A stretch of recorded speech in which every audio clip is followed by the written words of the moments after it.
Inside Story Uganda, real source of political updates. Mweno tugenze mu ggwanga erya Iran. Wiiki eno ebaddemu essuubi ly'amaanyi nti oba oliawo Iran ne America bayinza okutuuka ku kukkaanya olutalo olwatandika ng'ennaku z'omwezi 28 ogwokubiri ne lukoma. Era enjuyi ezo zombi waliwo n'ekiwandiiko abakugu ku njuyi zombi kye bakkaanyizaako mu luzungu kye bayise Memorandum of Understanding, nga ekiwandiiko ekyo kibadde kyakuzikiza emmundu n'okulambika ebirala ebigenda okukkaanyizibwako okutuuka ku ndagaano ey'emirembe kye bayita peace deal. Wabula Trump yabadde ayina okukakasa ekiwandiiko kino akiteekeko n'omukono enteekateeka eno okugguka. Ampuliriza ebimu ku biri mu kiwandiiko kino bakiyite MOU. Enjuyi kubanga abakugu ku njuyi zombi bino bye babadde bakkaanyizaako. Kati enjuyi zombi zabadde zikkaanyiza nti ceasefire oba okuzikiza emmundu okuliwo bakwongezeeyo ennaku 6. Kubanga kati jjukira ceasefire bagyongezaayo naye teriiko nnaku ntongole. Ennaku ze bakkaanyaako ezasooka zaggwako naye ne bataddamu kulwana. Trump yayongezaayo naye tekuli nsalessale. Kati mu kiwandiiko kino beeyama okuzikiza emmundu okumala ennaku 6, ate era ne beeyama okuggula akagolomolo ke Hormuz. Jjukira buli omu yasuulamu emisanvu ekyagootaanya okusaabaza ebintu ebyamaguzi n'abantu okuyita mu kagolomolo kano. Era mu kiwandiiko kino enjuyi zombi zeeyama nti ku nnaku 6 ez'okuzikiza emmundu, ennaku 3 ezinaasooka Iran ezikozese okujja bomu mu luzungu ziyite mines ze baateeka mu mazzi mu ngeri y'okusuula emisanvu, baateeka mu mines aba Iran. Kati mu nnaku 3 ezisooka balina kukozesa budde obwo. Naye ng'eno Iran bw'ejja bomu ezo mu mazzi, ate era mu nnaku 3 ezisooka enjuyi zombi zirina okudda ku meeza okukkaanya ku nsonga ya nuclear atali wa byakulwanyisa bagenda kumukolera ki. Kubanga Iran esimbye nakakongo ku nsonga eyo. America egigamba nuclear yenna muveeko, oba wa byakulwanyisa oba si wa byakulwanyisa. Era gw'olina tumusengule n'omusengula. Eggwanga lya Kazakhstan lyeyami nti ffe tujja kumubaterekera mu kiseera kino kasita mukkiriza mu abe Iran. Ffe tuli beetegefu okutereka nuclear wa moyo atali wa byakulwanyisa. Kati ensonga eriko okusuka omuguwa kwa maanyi. Naye mu kiwandiiko kino bwe bazikiza emmundu ennaku 6, ennaku 3 ezisooka eri Iran nga bw'ejja mu mines mu mazzi, naye ate abakugu nga baddamu n'okutuula ku mmeeza okuteesa ku nsonga ya nuclear ono. Ampuliriza mu kiwandiiko kino era enjuyi zombi zikkaanya nti ceasefire singa ekkirizibwa bagikkaanyaako ejja kuba ekwata ne ku lutalo olugenda maaso mu Lebanon. Jjukira luli bwe bakkaanya ku ceasefire eyasooka, emmundu yazikira Iran naye ate mu Lebanon nesigala ng'egenda maaso, nga Isirayiri egamba nti okukkaanya kwa America ne Iran tekwalimu bya Lebanon. N'olwekyo ku luno Iran ekiremeddeko kibeere mu buwandiike nti ne Lebanon mweri, kubanga olutalo lw'e Lebanon lutandika luva ku lutalo lw'e Iran. Tosobola kuzaawula. Abahezbollah okutandika okusindika ebikompolo Isirayiri mu bukiikakkono bwa Isirayiri baali bayambako ggwanga lya Iran. Kati ensonga eyo nayo mweri. Naye ekijja okwewuunyisa nti wakati mu nteeseganya zino kukwata wansi ne waggulu ne ziwa n'essuubi, ate era okulwana okutonotono wakati w'ababiri kulabiseeko mu wiiki eno. Ekyokulabirako, Iran waliwo drones eyasindise kulimu ku maato ag'ebyobusuubuzi ku liyanja lino oba mu kagolomolo wali ake Hormuz. Kati bwe yasindise drone ezo n'Amerika neyanukula nga ezikuba saako ate n'okusindika ebikompola munda mu Iran mu nfo America gyegamba nti eyo Iran gyesinziira okusindika drones zino. Kati wakati mu nteeseganya neeno okulwanagana okutonotono kubaddewo naye nga bonna buli omu agamba yo ceasefire tennavaawo. America egamba yabadde tedda mu lutalo wabula ng'esaanyaawo nfo ezo Iran gye yasinzidde okusindika drone zino America ze yakubye. Kakati ampuliriza ebyo byabaddewo na lwakusatu. Iran okusindika drone, America ekube drone ezo ate sindike n'ebikompola munda mu ggwanga erya Iran. Kati ku lwokutaano wabaddewo essuubi ly'amaanyi nti Trump agenda kutuula yeetegereza ekiwandiiko kino Memorandum of Understanding n'abayambi be, era nga kisuubirwa nti waanaaviira mu kafuba ako ajja kuba ategeeza ensi oba akkiriza oba nedda. Ekyamazima akafubo ko kaabaddewo ku lwokutaano, era ab'amawulire abagasaka mu White House babadde bulindaala nga beesunze okuleeta eggulire eddene kye tuyita breaking story. Trump yatudde n'abayambi b'ab'enjawulo ku nsonga zino. Akafubo ne katwala ebbanga nga liwera, wabula kagenze okuggwa nga tewali mawulire gategeerekeka, ng'oludda lwa Trump terugamba nti tuganya ekiwandiiko kino oba tukikkiriza, wabula nga Trump agamba akyayongera okukyekenneenya nti mukyalimu ebirumira.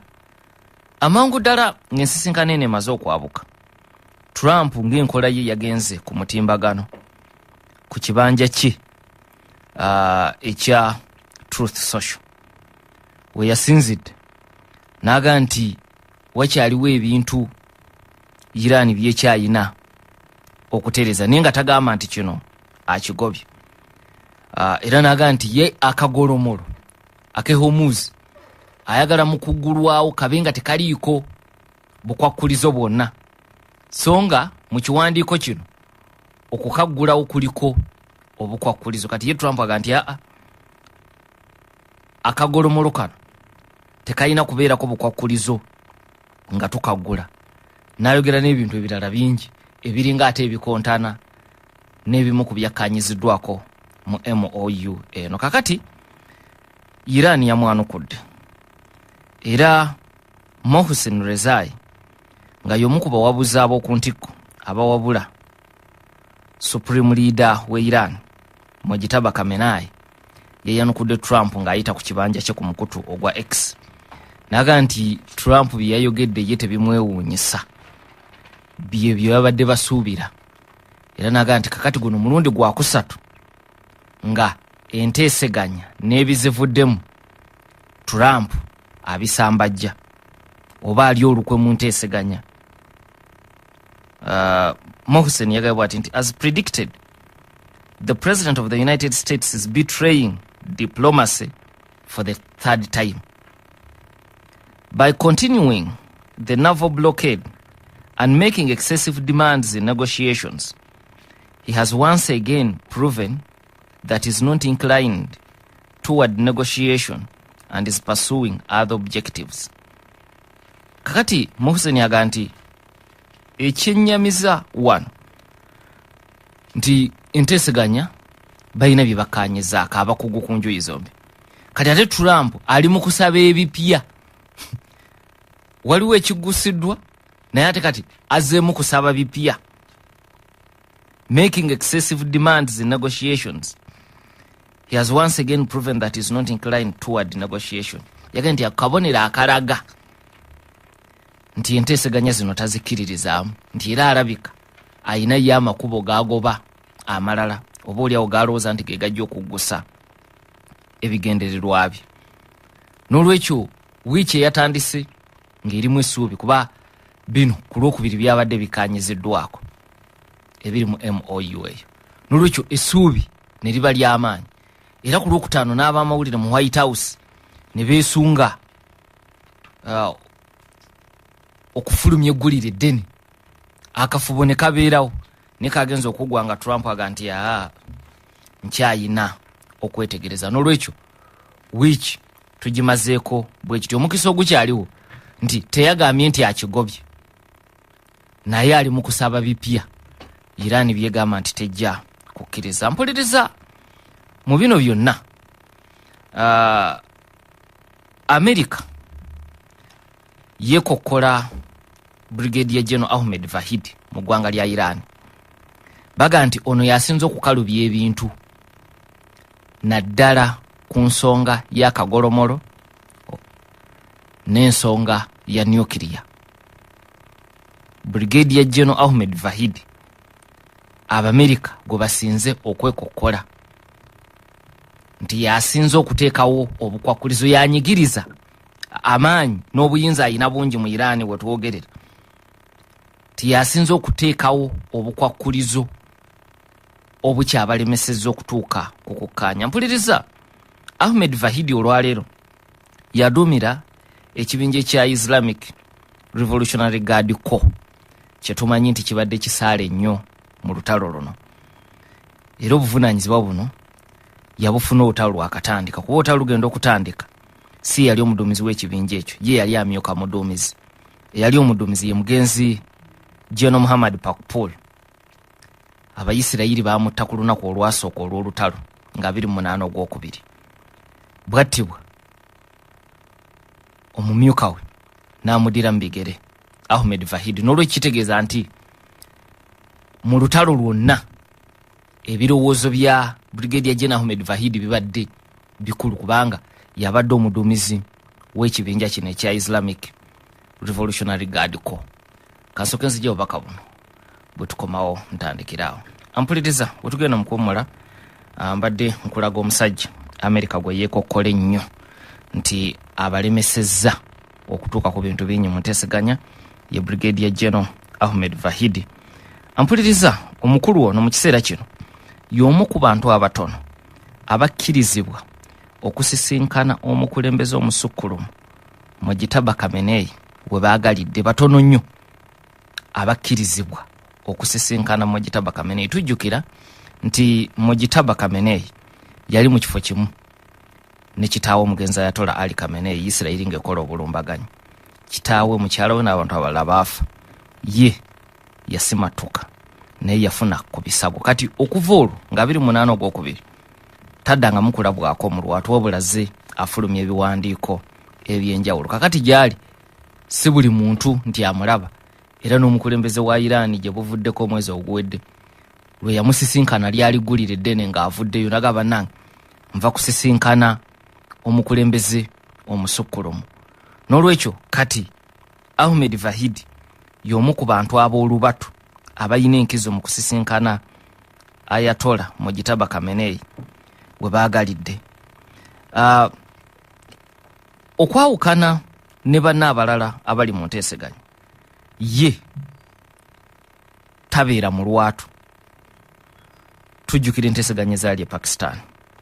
Ttiimu ya Iran yakulemberwa Muhammad Baghel Ghalibaf, sipiika, era kwaliko n'Abbas Araghchi n'abalala. Bonna twabalaba nga batuuka, enteeseganya ziwedde n'ebirala. Vahidi ne ku lugendo teyaliiko, naye nga gyali mu Iran gy'asinziira okutambuza ebintu. Oyinza okumuyita kabonganje, nga gy'asinziira kabonganje. Kakati abakulu bano bwe bakomawo baagugumbulwa nnyo.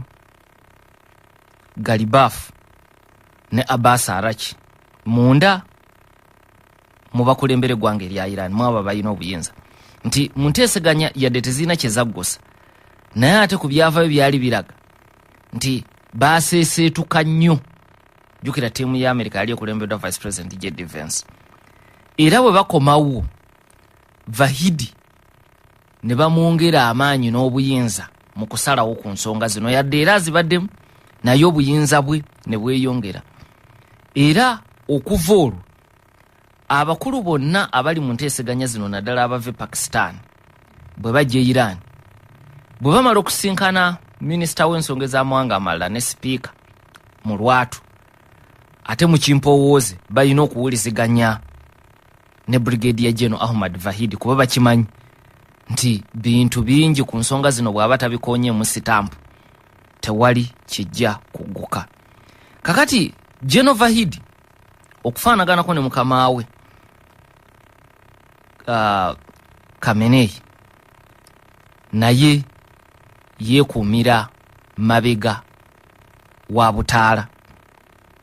Ekyokulabirako ekyamu yasembayo okulabwako mu lujjudde n'ennaku z'omwezi 8 ogwokubiri.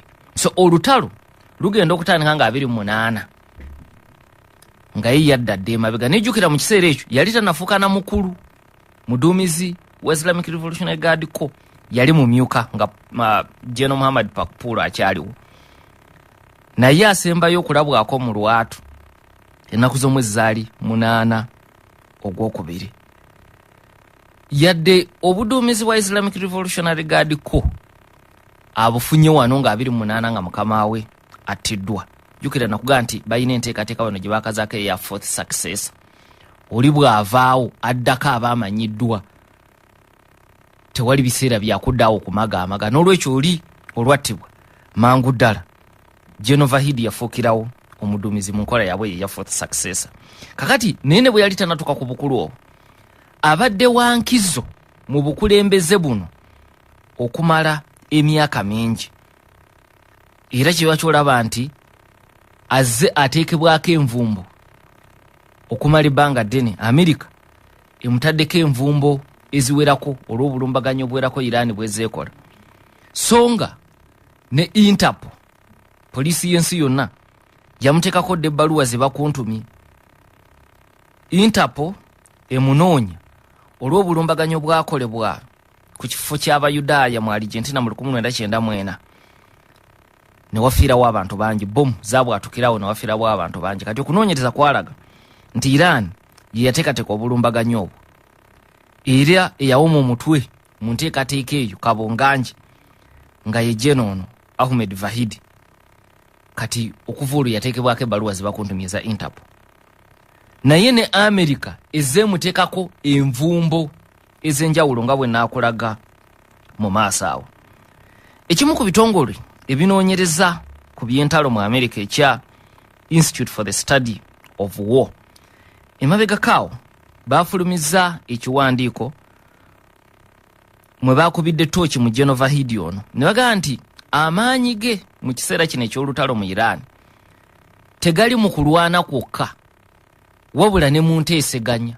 Wonna wankizo mu kigenda okukolebwa mu lutalo, sitampu y'enkulu bw'eba teriiwo, eyo strategy eba tejja kukola. Ti naye kati ne mu by'okuteeseganya sitampu yeefuuse enkulu, bw'atakoonamu nakyo tekiba. Kiba kyolaba Abamerika y'omu ku abo be basinga okwekokkola. Mu kiwandiiko kino ekya Institute for the Study of War bagambye bwe bati nti Vahidi and members of his inner circle have likely consolidated control over not only Iran's military response in the conflict, but also Iran's negotiations policy. Tikakati si byakulwana byokka, kuba wandige nti ono omusirikale kabeere mu by'okulwana, ne kati ne police ku kuteesa.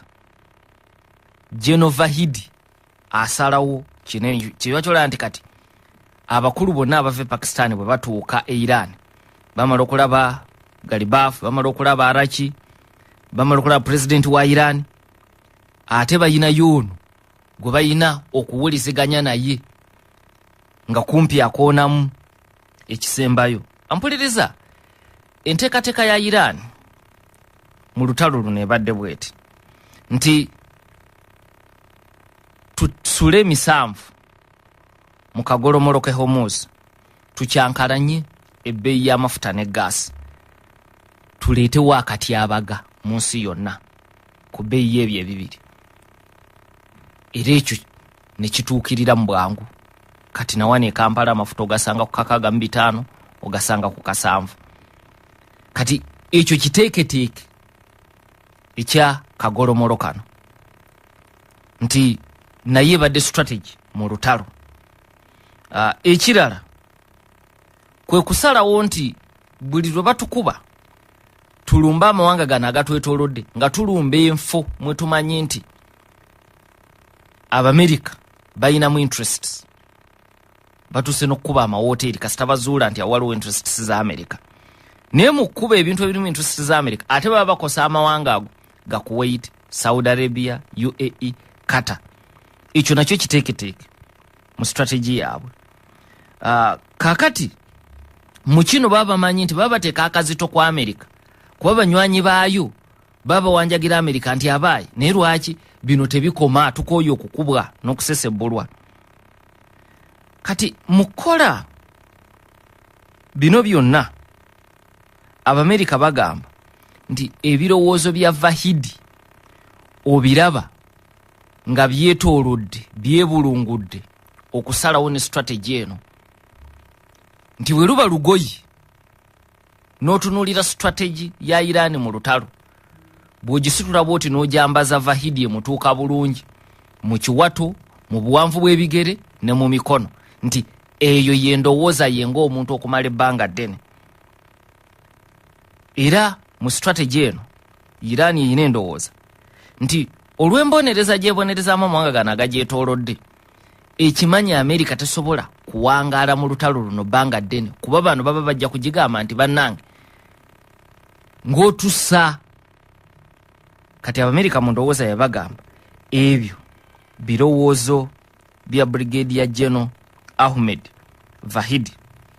Era waliwo omukuba kugu mu nsonga zino ez'ekyondo kya Buwarabu Kenneth Kazman abadde muwabuzi wa Congress ya America ku nsonga z'ekyondo kya Buwarabu emyaka egisoba mu 3.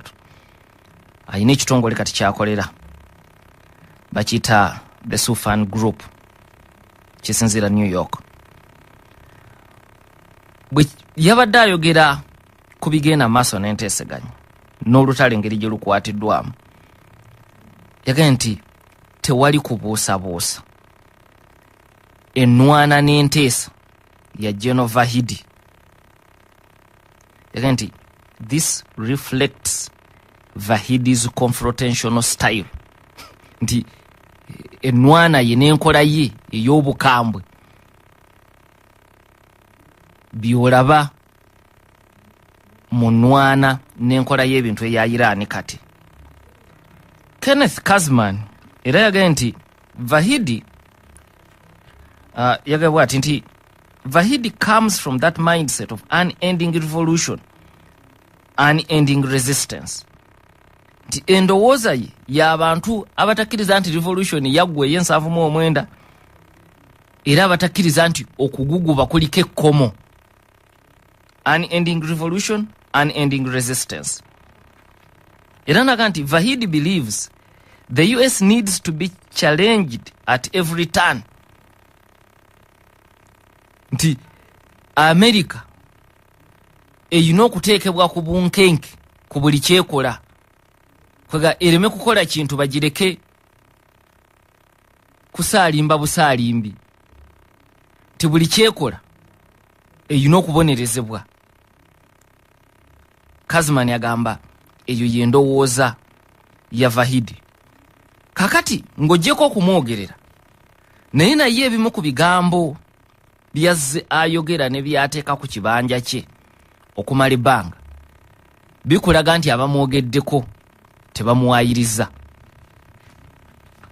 Ng'otandikira ku Kazman ne buddeyo ne ku kitongole kiri kye nayogeddeko kya Institute for the Study of War. Mu mwezi gwa Gatonnya January ng'omwaka guno gutandika tujjukira nti ebigambo byali bingi ng'olutalo lubindabinda. Vahidi yali tanafuuka muduumizi wa Islamic Revolutionary Guard ko yali akyali mumyuka nga mukama we Muhammad Pakpulu akyaliwo. Naye mu kiti kye ng'omumyuka yalabula Amerika n'agigamba nti ku ddaala Iran kweri olwaleero ono twogera ku January olutalo lwatandika 28 February. Vahidi yagamba nti ku ddaala Iran kweri mu by'okwerinda esobola okwaŋŋanga bulungi buli mulabe waayo ku nsi kuno teri Iran gweyinza kutya. Kirigeza n'Amerika yali amutwalidde mbutereevu ye Vahidi. Kakati kankuje mu January ate nkusembeze wiiki ewedde ku Lwokusatu wakati mu kusika omugwa ku nteeseganya zino MOU bagikanyizaako eri mu America bwe bagamba tukyajetegereza nibo tulemu okukanya tujja kuddayo tulwane. Vahidi naye n'abaanukula nti ekyokulwana takiina mu mutawaanira mwetegefu essaawa yonna okuddamu okuttunkana Abamerika. Mubaka bwe yateeka ku kibanja kye kya X ku Lwokusatu yagamba bw'ati nti if any further aggression is committed against the soil of Iran, that fire, whose promise was previously given and remained confined within the framework of a limited regional war, this time will erupt into flames and transcend every border and domain. If any further aggression is committed, tisinga tuddamu ne tulumbibwa omuliro gwe tubadde tukyesigaliza gwonna naye nga twali twagubasuubiza gugenda kuvaayo ate tegugenda kubeerako nawe gukoma, lujja kuba luyiira olutaliiko kkomo. Ye Vahidi. Vahidi era n'agattako bw'ati nti you will receive devastating blows. Kwegaba kuba kumegga mujja kumeggebwa n'okuluma kubeerewo. Ye Vahidi baka bwe yatadde ku kibanja kye ekya X. Ampuliriza njagala okukujjukiza nti mu Gwokuna Pakistan yakubiriza enteeseganyo.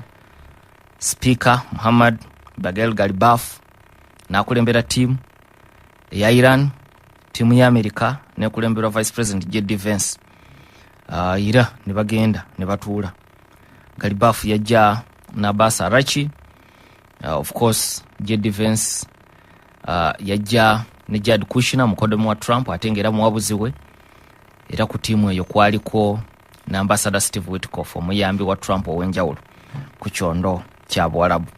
Ne batuula tujjukira bulungi nti teri kyamaanyi kye baggosa. Naye nakugambyeko nti bwe bavaayo ate Ghalibaf n'Arachi baabakolokota munda nti muyina okuba abakambweko okusinga bwe mbadde. Kakati abasalawo munda mu Iran ne bongera Vahidi amaanyi naye tugenda kumulaba mu lwatu ali mabega oyinza okugiyita kitchen cabinet naye nga yekoona sitampu kumpi mu buli kintu. Kati America baga nti omusajja oyo atufuukidde ekizibu n'olwekyo kitegereka lwaki Iran esazeewo nti mu mikolo gyonna kati egibaawo Vahidi toyinawo omulabo okuva nga 8 Ogwokubiri kuba Abamerika ne Isirayiri bamuwenja buseenene. Katudde ndi wano mpaka wamwe Bernard yali mitukula agambye Trump ne bwaneebuzaabuza atya olutalo luyina kuggwa na kuteesa. Muteesa Slayibura ali Masaka agambye bambi maama wa Robert Lumanyika ayina ennaku nnyingi naye tusaba olutalo luggwe lutukosezza nnyo. Webale nnyo webale ddala. John Sali sinzidde Bungereza agaye guno gwe mulundi ogusoose mu myaka egiwerako America okugenda mu lutalo mukutu gwa Wikipedia ne gugamba nti result is a stalemate. Kyewuunyisa nti America teyali yokka yeegatibwako Isirayiri mu bulumbaganyi neyambibwako amawanga g'Abawarabu naye alizaati zikyali stalemate. N'abuuza nti kino tekireetewo enkyukakyuka mu mawanga amalala gye gatunuulira mu America, Isirayiri ne Iran mu kyondo ky'Abawarabu n'okweyongerayo. Ekyokuddamu kya mirundi ebiri nga Bayibuli bweyogera ku kitali ekisalira ku njuyi bbiri nti kituufu olutalo luno luleetedde America okubeera mu katuubagiraako koyise stalemate.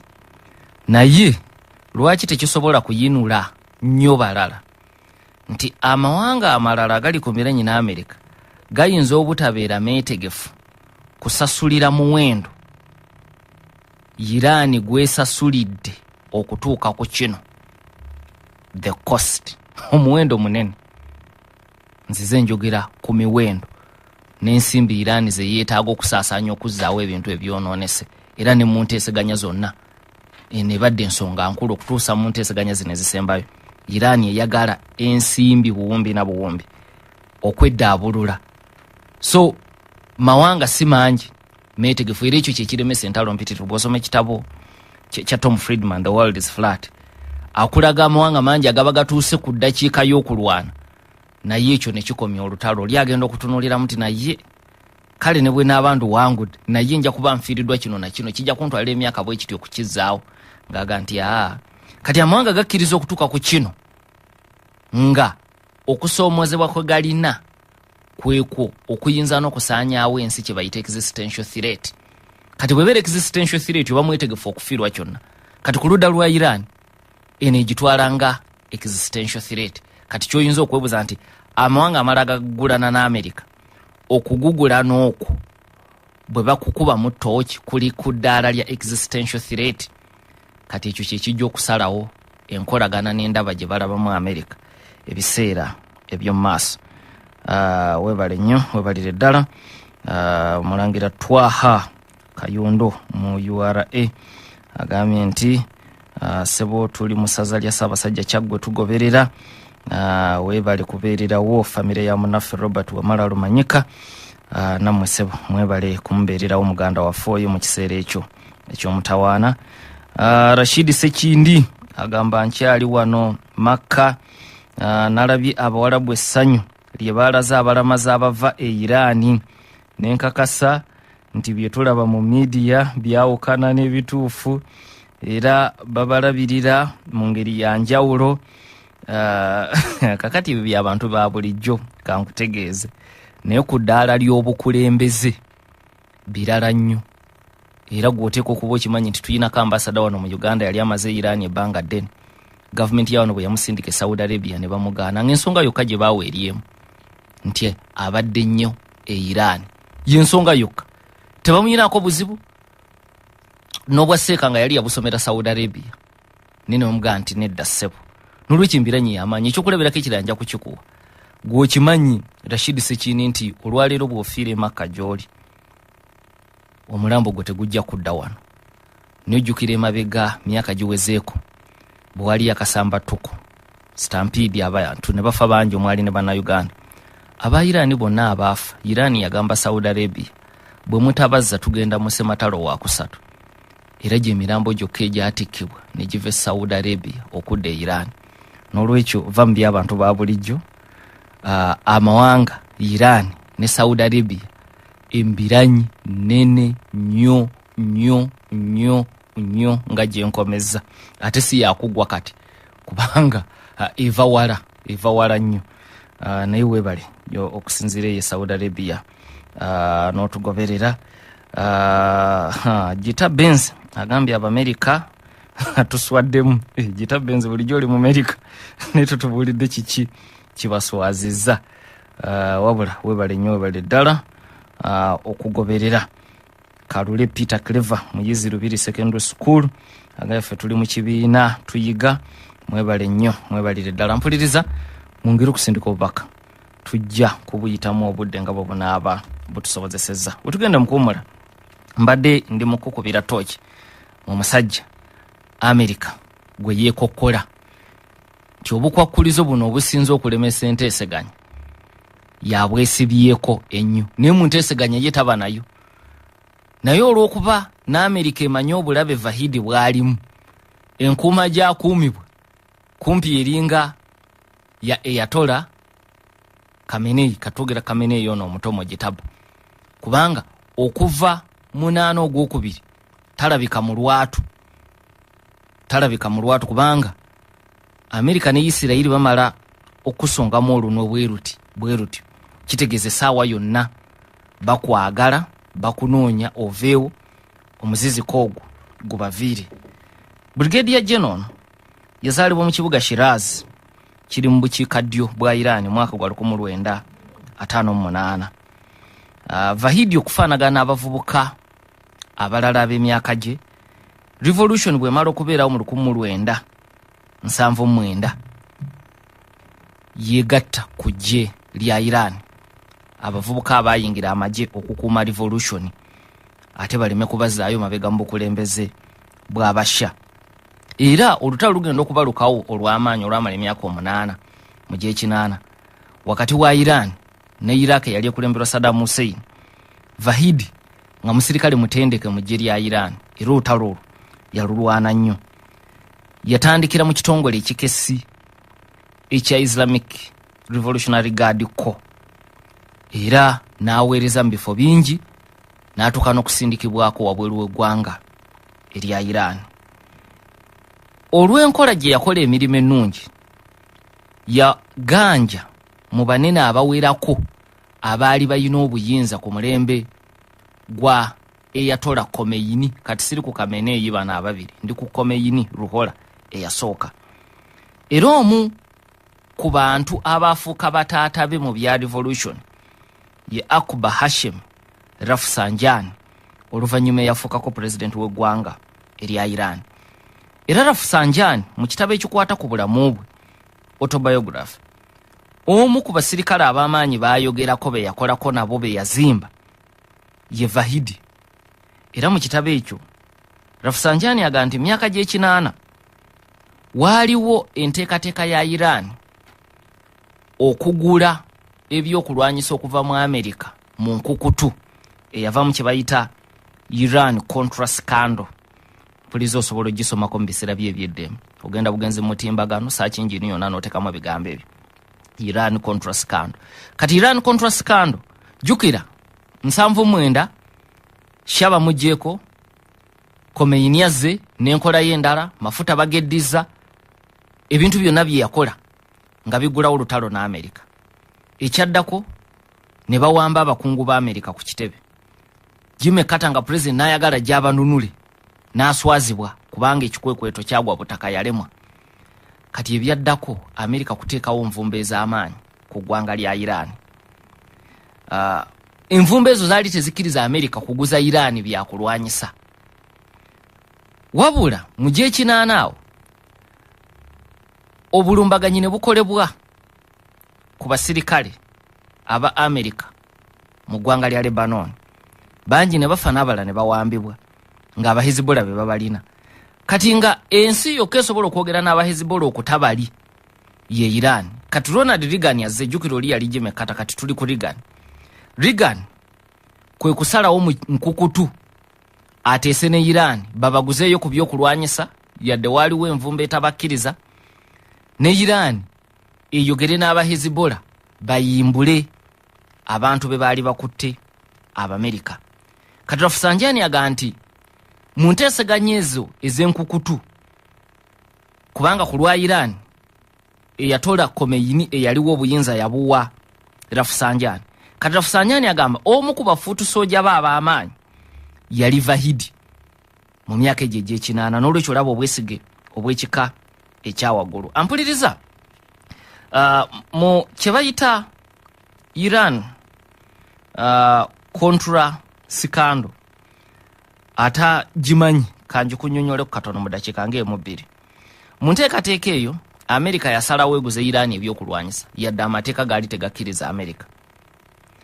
Essente ate ze baafunamu nazo mu kifo ky'okuzizza mu Amerika ate nnyingi ku zo ne bazisindikira abayeekera ba Contra Rebels mu ggwanga lya Nicaragua, newankubadde nga Kongresi ya Amerika yali yayisa dda ennongosereza muteeka erigaana ekyo.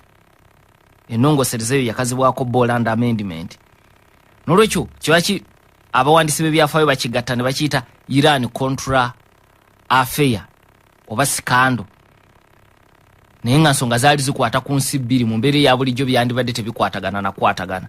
Naye kibikwataganya nti St. Reagan ze yajja e Iran mu bubba, ate era zaatambuza mu bubba aziwa abayeekera ab'e Nicaragua, naye nga byonna bikontana n'amateeka ga Amerika.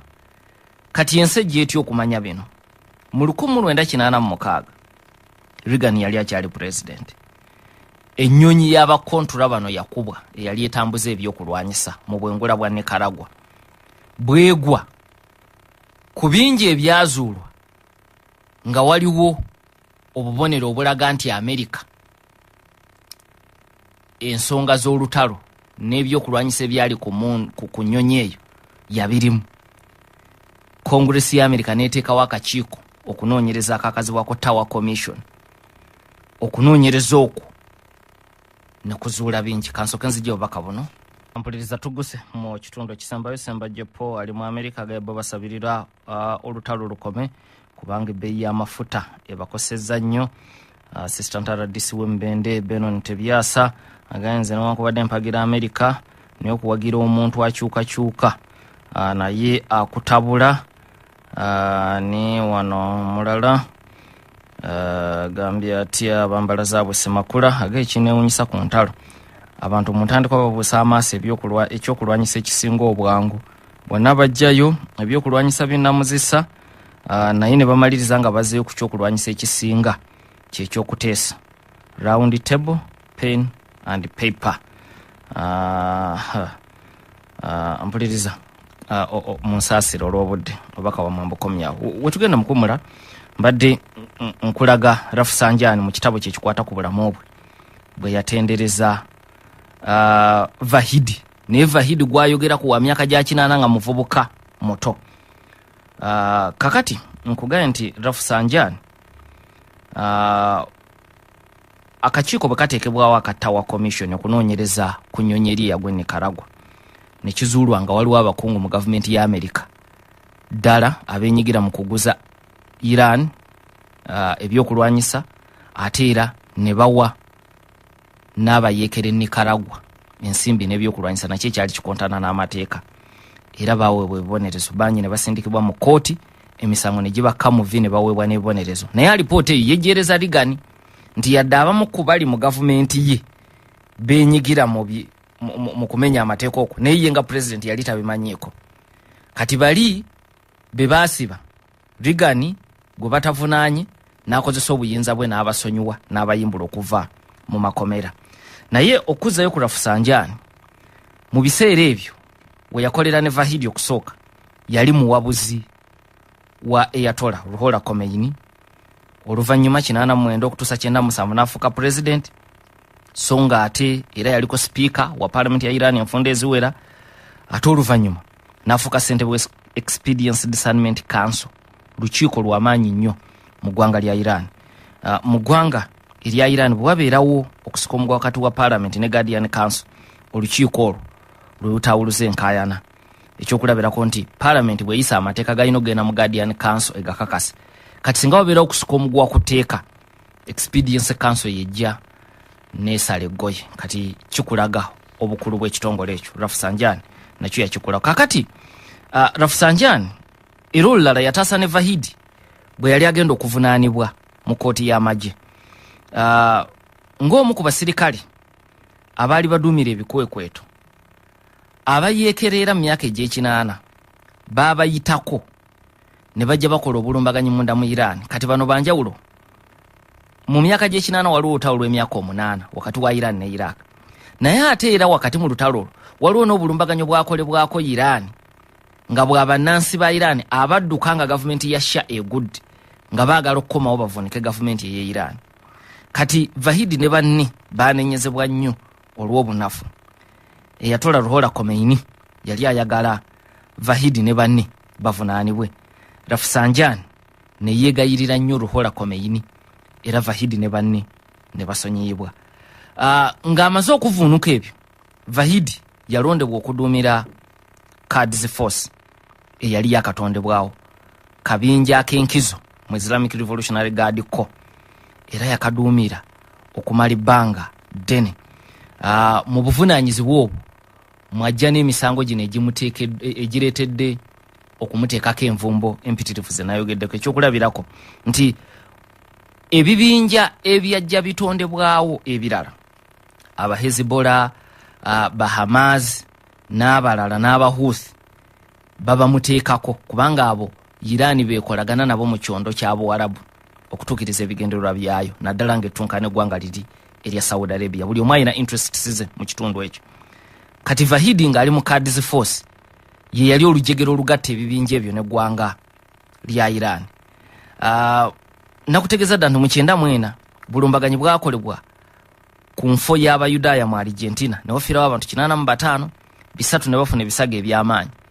Iran mu butongole yeegaana obulumbaganyi obwo naye ebitongole ebyenjawulo ku ddaali ensi yonna mu kunoonyereza kwabwe bakiteeka ku Iran era ne bakiteeka ku muduumizi wa Quds Force Vahidi nti ye yawe ebiragiro obulumbaganyo obwo bukolebwe mu Argentina mu 1994 n'olwekyo yateekebwako ebbaluwa bakuntumiza Interpol olw'obulumbaganyo obwo naye nga kiva ku bukulembeze bwe. Mu 1996 waliwo obulumbaganyo bwakolebwa ku Koba Towers Saudi Arabia ne wafiirawo abasirikale ba America 19 n'abalabi 10 ne bafuna ebisago by'amaanyi. Iran yegaana obulumbaganyo obwo. Saudi Arabia yabuteeka ku Iran n'amawanga amalala. Iran nebwegaana naye America era obulumbaganyo obwo yabuteeka ku Iran ne Vahidi ng'omutwe omukulu. Oluvannyuma mu 98 era nga aduumira Quds Force mu 98 lwava ku buduumizi bwa Quds Force gye yaduumira okuva mu G8 2010 nga Minister wa Defense America yamuteekako envumbo ezo ng'emunenya okubeera omu ku bakabonganji mu nteekateeka ey'okukola ebyokulwanyisa ebya nuclear nti yali mutwe mukulu mu nteekateeka eyo. Kati mu kugezaako kulemesa enteekateeka eyo mubamu ku bakulu e Iran America be yateekako envumbo mwe muli Vahidi oyo.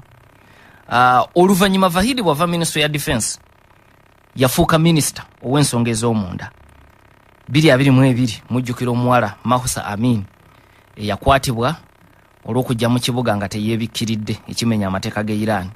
Bw'akwatibwa n'asibwa n'akubwa mu kkomera n'afiirayo. Bw'afa ne wabeerawo okwekalakaasa 2022 ensonga eyo twagyogerako nnyo.